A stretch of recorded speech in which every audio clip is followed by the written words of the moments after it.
Muito bom dia e bem-vindos a essa conferência bíblica virtual, durante a qual nós estamos nos ocupando com dois temas muito importantes, o tema da expiação e o tema da restauração. Ambos os temas, para o crente, têm suma importância. Quanto ao tema de expiação, nós estamos fazendo uma retrospectiva à obra uma vez por todas acontecida lá no Gólgota pelo Senhor Jesus. Isso nos dá a certeza e a segurança de que os requisitos de Deus foram satisfeitos completamente com vistas ao pecado. E porque isso é assim, nós podemos ter uma segurança de salvação feliz e andar o nosso caminho. Contudo, neste caminho até o objetivo, até ao alvo, no Senhor Jesus, nós estamos atravessando, enquanto crentes, um mundo caracterizado pelo pecado. E visto que, ainda enquanto crentes, temos ainda a velha natureza em nós também, infelizmente, de tempo em tempo, estamos pecando. Mas também para isso, Deus também fez provisão. Nós vimos isso ontem à noite naquela figura impressionante da novilha ruiva que tinha que ser queimada por completo para produzir então aquela água purificadora. O pecado tem duas consequências devastadoras na vida do ser humano. O pecado coloca, por um lado, o ser humano debaixo do juízo divino. Esse é o efeito jurídico que o pecado tem. E como Deus respondeu a isso, Ele entregou o Senhor Jesus Cristo como o sacrifício pelo pecado, e o sacrifício do Senhor Jesus fez expiação. Isso vimos claramente naquelas figuras do Antigo Testamento de Levítico 16. Mas o pecado ainda tem uma segunda consequência devastadora. O mal e o pecado contaminam o coração e a mente do ser humano. Esse é o efeito moral do pecado. Os nossos sentimentos, as nossas decisões tomadas no coração, a nossa mente, a nossa capacidade de avaliar as coisas, os nossos padrões, tudo isso o pecado contamina e leva para longe dos pensamentos de Deus comunicados na sua palavra. E qual que é a resposta que Deus deu a este efeito do pecado? Isso agora requer a purificação pela palavra de Deus. Isso Samuel nos mostrou claramente ontem à noite, por meio daquela figura do sacrifício da novilha ruiva.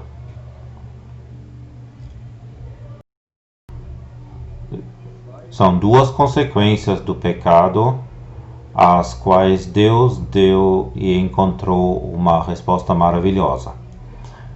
Entre mentes aprendemos, com a ajuda de Levítico 16, que o meio de purificação ou o meio da expiação ali foi o sangue do sacrifício. Em 1 João 1, versículo 7, segunda parte, nós lemos: o sangue de Jesus Cristo nos purifica de todo pecado. Mas então também temos a água, uma figura da palavra de Deus, que é um segundo meio de purificação. Em João capítulo 13, o Senhor Jesus diz: aquele que está lavado, ou melhor, banhado, não necessita de lavar senão os pés. O Senhor Jesus menciona duas coisas aqui. Primeiro, o banhar, e depois o lavar-se. E com isso ele conecta dois pensamentos. Quando diz aquele que está lavado ou banhado, pensamos na purificação única que acontece uma única vez junto à nossa conversão por meio da palavra de Deus. Este é o significado daquele que está lavado ou banhado. Contudo, Hebreus 10 nos diz que nós temos o corpo lavado com água limpa, nessa linguagem simbólica. Mas, atravessando esse deserto, esse mundo, sempre nós nos contaminamos com o pecado. E aí é necessário que nós nos submetamos a esse processo permanente da lavagem dos pés para que outra vez possamos usufruir a comunhão com o Pai e com o Filho. Eu estou repetindo aqui agora um slide que o Samuel já nos mostrou, onde a pergunta havia sido colocada: será que o pecado turva a comunhão? E a resposta claramente é sim. O pecado se interpõe entre Deus e o homem e turva a comunhão que nos deveria fazer tão felizes. E isso nos leva a uma outra questão: o que significa comunhão cristã? E para isso agora, um versículo da primeira epístola de João: o que vimos e ouvimos, isso vos anunciamos, para que também tenhais comunhão conosco. E a nossa comunhão é com o Pai e com seu Filho Jesus Cristo. Os apóstolos e João, o escritor dessa epístola, fazia parte dos 12 apóstolos, haviam visto e ouvido enquanto o Senhor Jesus esteve aqui na terra. E aquilo que viram e ouviram, eles não seguraram para si, mas anunciaram, eles entregaram a outros. Para quê? Para que também aqueles que ouvissem esse anúncio, essa pregação, também tivessem comunhão com os apóstolos. E depois ele descreve então o segundo lado dessa comunhão, que é o lado vertical, como poderíamos chamá-lo, e a nossa comunhão é com o Pai e com seu Filho Jesus Cristo. Portanto, na primeira parte desse versículo temos o lado horizontal da comunhão entre os crentes, e na segunda parte desse versículo o lado vertical da comunhão com o Pai e com o Filho Jesus Cristo. E o que então é a consequência disso, que o crente foi introduzido nesta comunhão? E João continua dizendo: estas coisas vos escrevemos para que o vosso gozo se cumpra. Esse é o objetivo pelo qual João escrevia esses versículos sob a direção do Espírito Santo. Gozo pleno, alegria completa, na comunhão com o Pai e com o Filho Jesus Cristo e também entre os crentes. Por que essa comunhão cristã é tão valiosa? Por um lado, Deus ele tem um enorme interesse de ter comunhão com pessoas redimidas. E nesse ponto precisamos parar. O Deus eterno, grandioso, que não necessita de absolutamente nada para ser feliz, ele tem um interesse bem concreto de ter comunhão com pessoas redimidas, com você e comigo. Logo, veremos um pouco mais o que significa isso. Mas, por enquanto, esse aspecto enorme, o grandioso Deus, ele quer ter comunhão com você e comigo. Ele quer ter intercâmbio conosco. O Pai, ele anela ter comunhão. E comunhão com vistas ao Filho e aos interesses dele. Já o Filho, ele deseja ter comunhão contigo e comigo. Ele quer ter comunhão com vistas ao Pai. e aos interesses dele.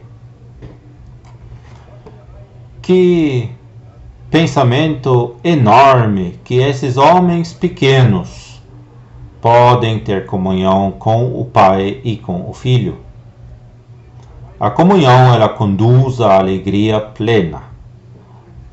A alegria máxima, poderíamos dizer. Esse intercâmbio com o Pai e com o Filho traz esse resultado. E a pergunta é: você, eu, conhecemos esse intercâmbio, essa conversa em oração individual diante do Pai, em oração individual diante do Senhor Jesus, lendo a palavra dele, e quando ele pode falar por meio da palavra dele a nós? Isso é intercâmbio, é conversa. É a expressão dessa comunhão, e essa comunhão conduz à alegria plena, à máxima alegria possível. Que Deus maravilhoso que nós temos, que tem tanto interesse em fazer você e a mim totalmente felizes. Agora queremos, de maneira mais concreta, pensar um pouco e meditar sobre o que significa comunhão cristã. Comunhão significa que a gente tenha os mesmos interesses. Comunhão significa também ter as mesmas afeições. E comunhão, em terceiro plano, também significa ter intercâmbio e trocar ideias. E é isso que eu estava me referindo quando estamos falando em oração ao Pai, sobre o Filho, sobre os interesses do Pai, e falando em oração ao Senhor Jesus a respeito do Pai e os interesses do Pai.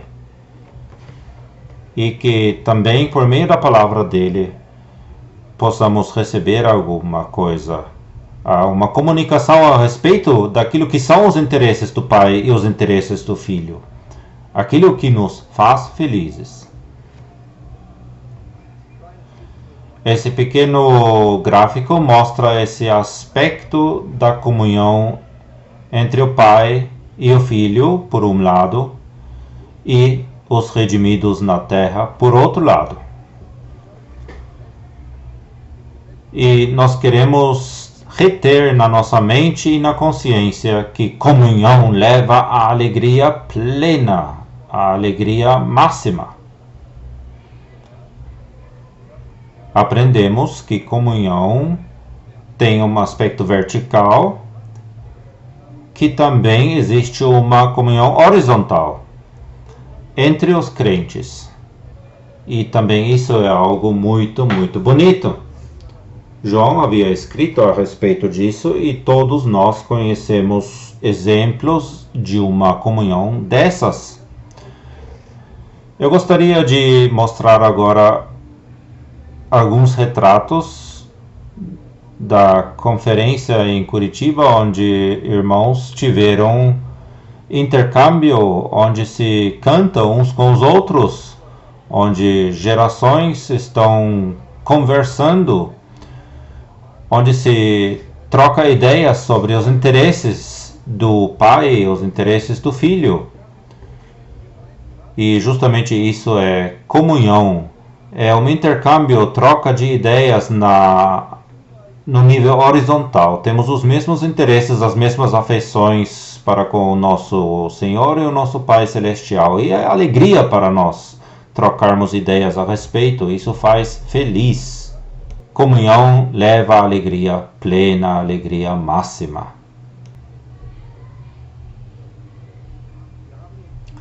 Já nos recordamos agora há pouco que o pecado está turvando este usufruto, esse gozo, essa alegria dessa comunhão com o Pai, com o Filho e também da comunhão de uns com os outros.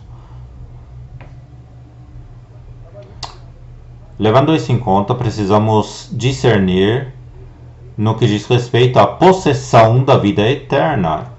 Quanto a isso, essa comunhão, e graças a Deus, e Ele seja louvado por isso, essa comunhão, quanto a isso, jamais pode ser interrompida.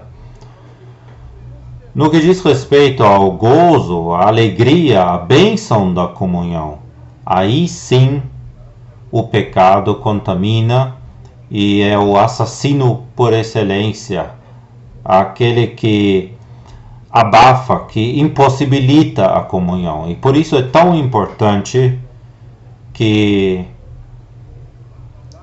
nós conhecemos o serviço de advogado da parte do Senhor Jesus, que tem por objetivo de nos restituir aquilo que o pecado nos tirou quanto ao gozo e alegria da comunhão.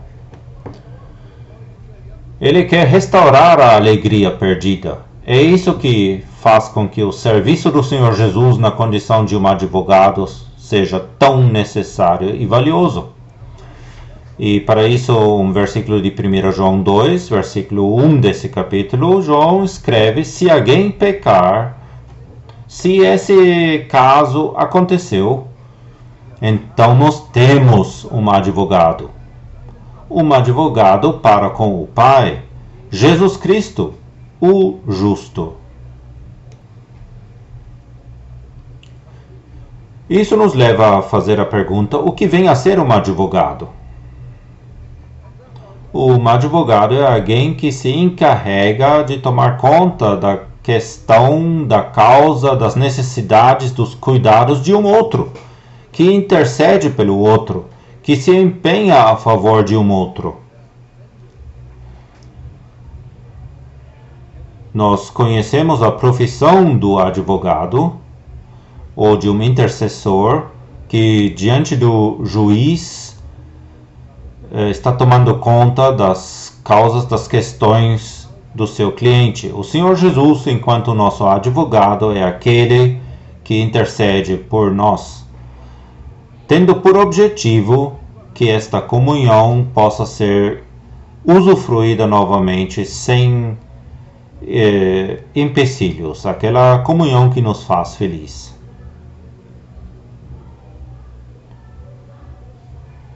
O Senhor Jesus, na condição de nosso advogado, se engaja, ele se torna ativo quando o pecado em nossas vidas estiver impedindo a comunhão com as pessoas divinas, com o Pai e com o Filho, e com a irmandade na fé.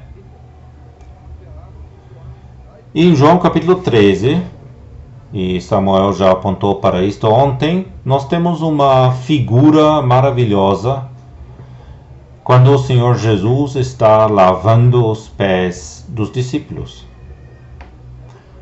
Isso é uma ilustração bela do serviço de advogado do Senhor Jesus. E agora queremos nos a seguir, tomando por base João 13, ocupar com alguns pontos importantes, essenciais desse serviço de advogado do Senhor Jesus. Primeiro queremos ver a motivação desse serviço. E para isso lemos em João capítulo 13, versículo 1, como havia amado os seus que estavam no mundo, amou-os até o fim.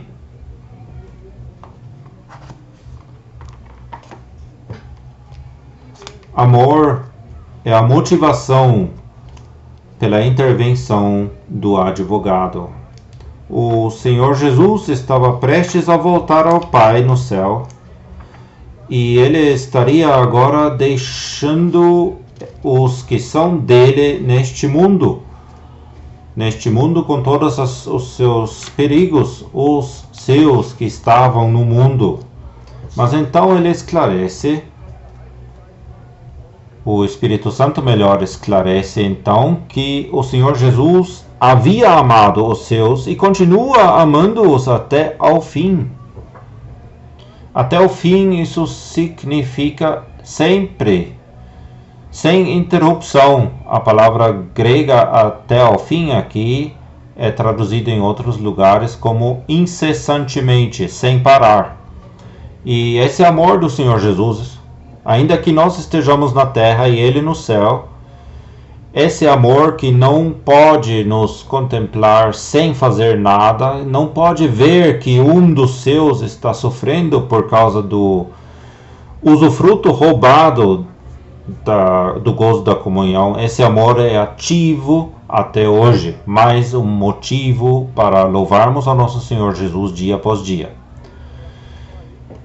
No versículo 2 nós lemos, ou melhor, no versículo 3, que Jesus se levantava sabendo que havia saído de Deus e ia para Deus. É o versículo 3. Esse versículo esclarece de que o Senhor Jesus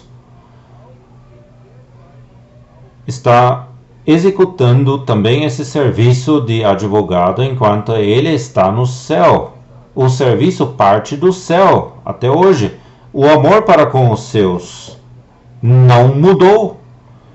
Ainda que o Senhor Jesus não esteja mais aqui nesta terra e esteja no céu glorificado agora, o amor dele para com os seus continua fazendo com que ele esteja ativo ali quando você e eu possamos rapidamente adentrar novamente no gozo completo, no usufruto da alegria completa na comunhão quando o perdemos por meio do pecado. Já vimos que o meio de purificação, tanto no Antigo como no Novo Testamento, como aqui nesta lavagem dos pés de João 13, é a água.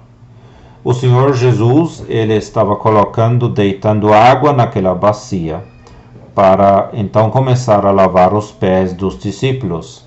Água é uma figura da palavra de Deus. Em Efésios 5, versículo 26, fala a respeito da lavagem pela palavra. Agora a pergunta que se coloca é: qual é a forma da atuação? Como que isso é feito? O primeiro ponto é que a palavra de Deus, a Bíblia, me mostra como eu devo viver. Qual é o caminho normal e abençoado de um crente?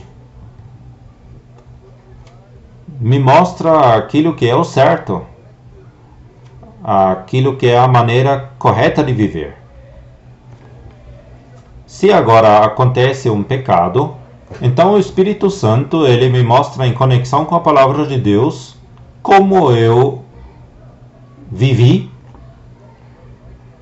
Por um lado, a palavra de Deus me mostra, por um lado, como eu deveria ter vivido, mas o Espírito Santo me mostra também, em ligação com a mesma palavra de Deus, quando o pecado aconteceu, como eu vivi, onde eu não vivi assim como a santa palavra de Deus o requeria. A imagem do carro que se desviou da estrada mostra esse pensamento do desvio quando o pecado aconteceu na vida de um crente.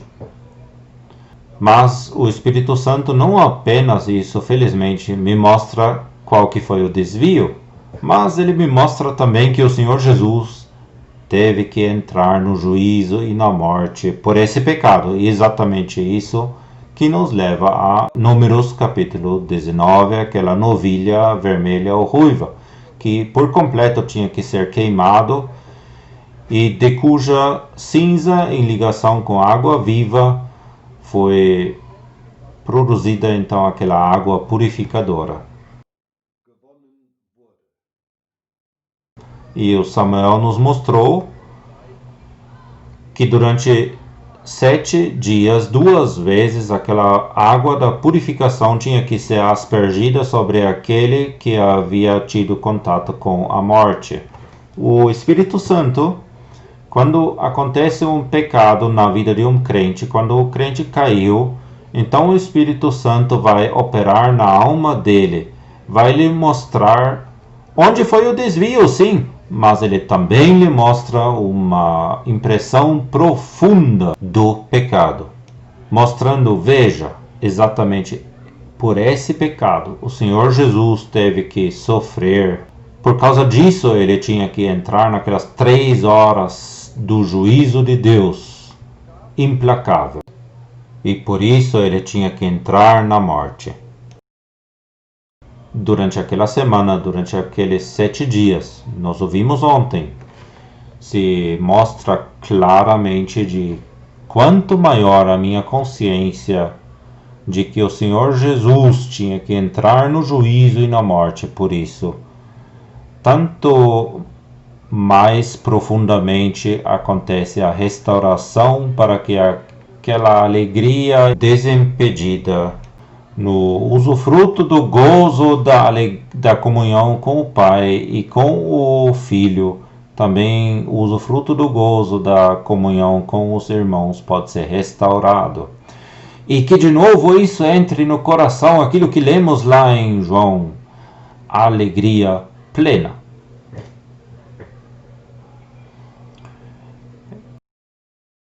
Essa alegria plena, o Senhor Jesus descreve em João capítulo 13, versículo 8, com palavras um pouco diferentes. Ele responde ali a Simão Pedro: nunca me lavarás os pés, mas respondeu-lhe Jesus: se eu te não lavar, não tens parte comigo. Essa expressão, uma parte comigo, nos descreve a comunhão com o Filho, com o Senhor Jesus. Que nós podemos ter outra vez uma troca de ideias, um intercâmbio sobre os interesses do Senhor Jesus, sobre aquilo que é importante para Ele. Essa expressão, uma parte comigo, descreve a restauração do usufruto e da alegria da comunhão. Mais uma vez podemos ter então um intercâmbio desimpedido, podemos falar com o Senhor Jesus na oração e Ele pode falar conosco por meio da palavra dele. O resultado abençoado do advogado do Senhor Jesus nessa função é que a relação com o Pai e com o Filho, que foi impedida pelo pecado, novamente pode ser usufruída. Para lembrar mais uma vez esse gráfico pequeno, pessoas redimidas aqui na Terra podem ter comunhão, intercâmbio com Deus o Pai, com Deus o Filho, para desta maneira ter então alegria plena novamente, alegria máxima na comunhão.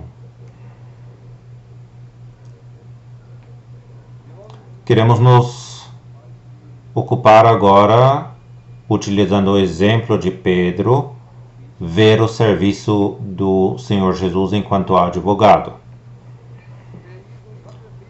O Senhor Jesus havia advertido a respeito das atividades de Satanás. Satanás, ele tinha um desejo, ele quer que os filhos de Deus pecam. E o Senhor Jesus havia dito isso a Pedro antes que ele o negasse. Ele foi advertido. Pedro foi advertido das atividades de Satanás. É o primeiro ponto que poderíamos mencionar quanto ao serviço do advogado. Em segundo lugar, o Senhor Jesus havia dito a Pedro em Lucas 22, no versículo 32, eu orei por ti, para que a tua fé não desfaleça. Que frase é esta? Que afirmação! O Senhor Jesus previa a evolução das coisas e antecipadamente ele orou por Pedro. E qual foi o objetivo de sua oração? Foi para que a fé de Pedro não desmoronasse, não parasse, não desfalecesse. O pecado, de fato, levaria a lágrimas amargas, a um coração quebrantado. Mas o Senhor Jesus já ora antecipadamente por Pedro para que a sua fé não desfalecesse. Terceiro ponto, o Senhor Jesus já alude à restauração de Pedro com as palavras: e tu, quando te converteres, confirma teus irmãos. O Senhor Jesus já previa também a negação de Pedro, mas o Senhor Jesus também aludiu Pedro, existe a possibilidade de restauração. Com o pecado na vida de um crente, não termina tudo, não é tudo quebrado. O serviço do advogado tem por objetivo restauração. Isso o Senhor Jesus alude aqui. Em graça imensa, já antes que Pedro está negando, ele está mostrando e aludindo isso. O quarto ponto, e isso toca aos nossos corações. Quando Pedro finalmente havia dito por 3 vezes, eu não conheço este homem. Então o Senhor Jesus se vira especialmente para ele. Quem poderia compreendê-lo? Os inimigos ao redor do Senhor Jesus requeriam uma atenção plena, completa. Estavam se iniciando as últimas 24 horas, caracterizadas por acusações erradas, por injustiças. No final delas estaria a cruz, mas o Senhor Jesus toma o tempo. Ele se vira e ele olha para Pedro. E esse olhar do Senhor Jesus,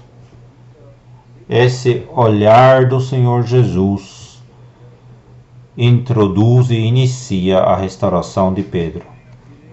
A reação de Pedro está no versículo 62. Saindo para fora, chorou amargamente.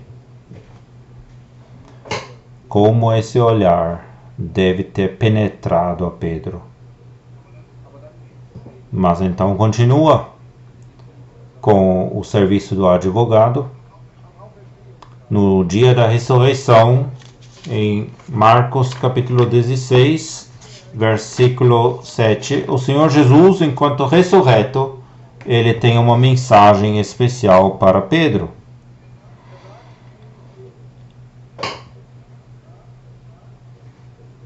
Aquele jovem no sepulcro diz, mas às mulheres, mas ide, dizei a seus discípulos e a Pedro.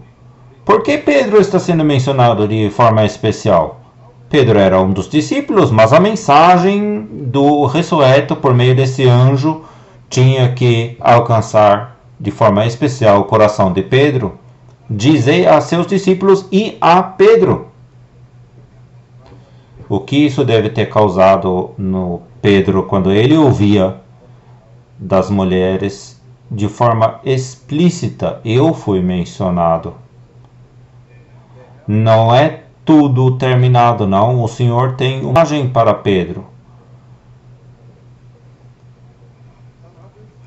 E então aconteceu também uma conversa pessoal entre o Senhor Jesus e Pedro, entre o ressurreto e o seu discípulo. Isso se lê em 1 Coríntios 15, versículo 5, e onde nós lemos que o Senhor ressurreto foi visto por Cefas e depois pelos 12. A Bíblia, interessantemente, não nos relata nenhum detalhe dessa conversa com o Senhor Jesus e Pedro. Mas uma coisa nos chama a atenção. Ele foi visto por Cefas e depois pelos 12. Que bondoso, amoroso Senhor. Ele tem um sublime interesse na restauração, na volta de Pedro, à comunhão desimpedida, sem ser pesaroso, dessa comunhão com o seu Senhor. E por fim temos também a restauração pública de Pedro. Também esse lado é importante. O Senhor Jesus não apenas toma conta para que a relação entre Pedro e a si mesmo estivesse colocada em ordem, mas o Senhor Jesus, o advogado, também se importa com o fato de que os círculos dos discípulos se torne o testemunho de que Pedro foi restaurado completamente. Isso fica bem claro que Pedro recebe uma tarefa, uma missão da parte do Senhor Jesus ressurreto, muito especial no meio dos discípulos. Recapitulando isso, então vemos que o advogado advertiu, o advogado orou, o advogado esclarece que com qualquer pecado, por mais pesado que fosse, não é tudo terminado, não. O olhar do Senhor Jesus está ali, que atravessou Pedro no seu interior. A mensagem pessoal, a palavra pessoal a Pedro. Pedro, também eu quero alcançar o meu objetivo contigo. Depois da conversa pessoal com Pedro e a restauração pública de Pedro. Uma ilustração impressionante da ação do advogado. E mais uma vez, qual que é a motivação dele? É o profundo amor dele. Esse amor que o fez ir até a cruz por você e por mim. Naquelas 3 horas terríveis de trevas. Esse amor que se mostrou, deixando ele entrar na morte por você e por mim. E esse mesmo amor está ativo até hoje. E o Senhor Jesus, ele gostaria tanto que você e eu tivéssemos o gozo pleno, o usufruto pleno da comunhão com o Pai, com Ele, e uns com os outros.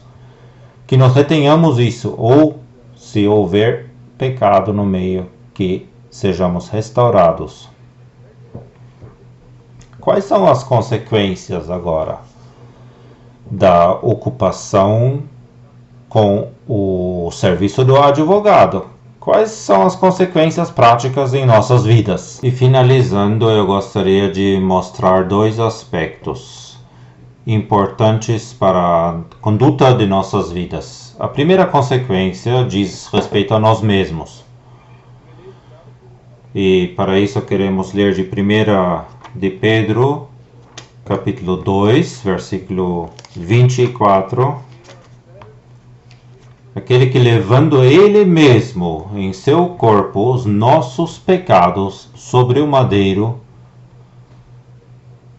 para que, mortos para os pecados, pudéssemos viver para a justiça.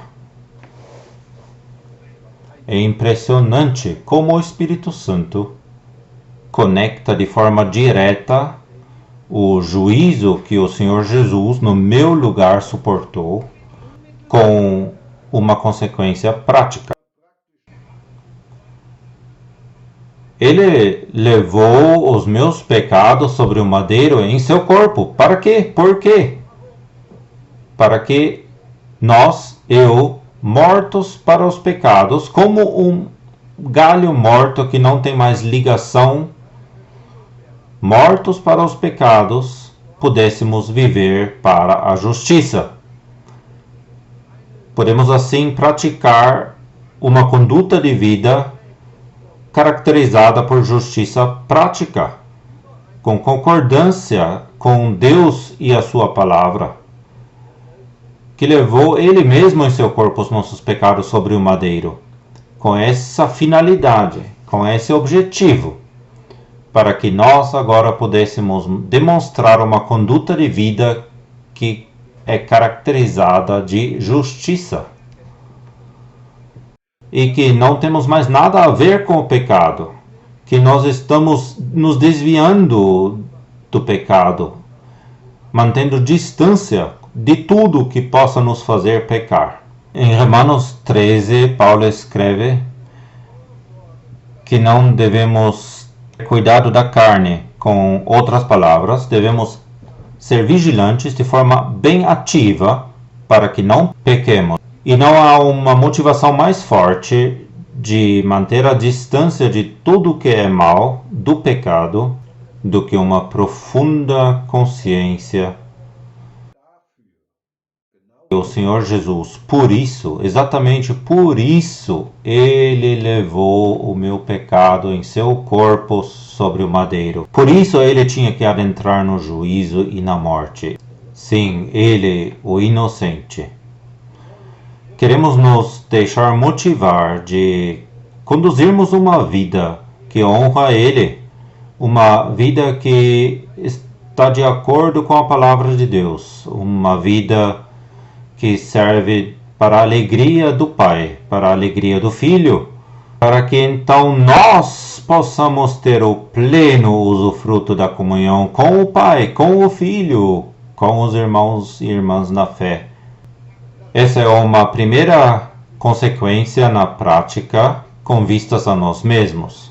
Uma segunda consequência prática, o Senhor Jesus descreve em João 13, versículo 14, onde ele diz: vós deveis também, isso significa, vocês têm a obrigação de também lavar os pés uns aos outros, porque eu vos dei o exemplo, para que como eu vos fiz, façais vós também.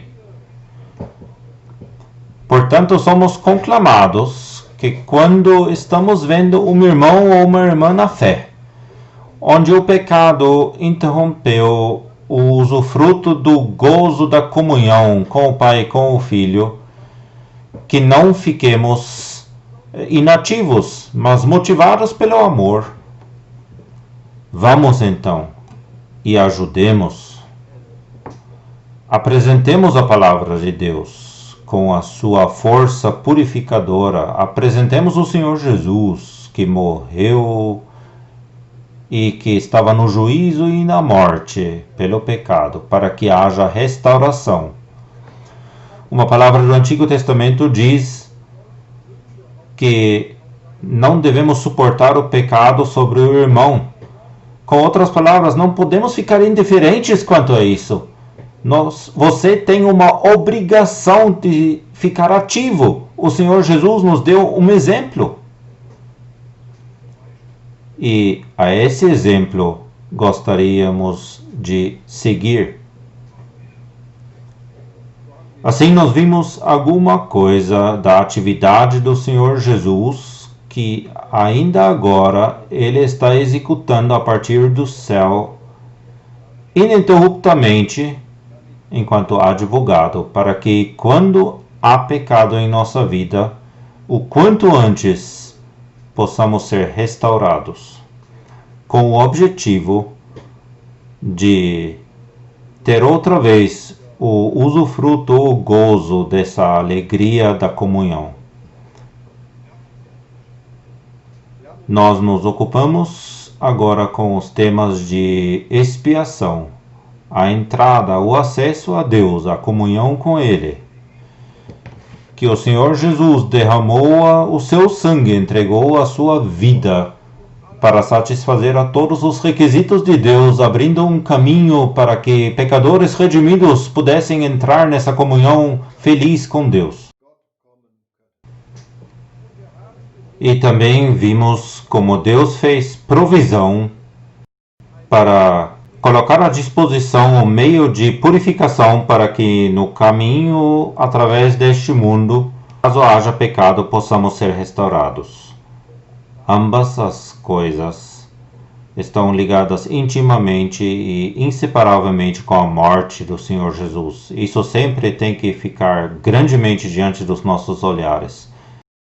E a nossa resposta deveria ser uma conduta de vida que honra a Ele, uma conduta de vida em pureza e santidade, uma conduta de vida que alegra a Ele.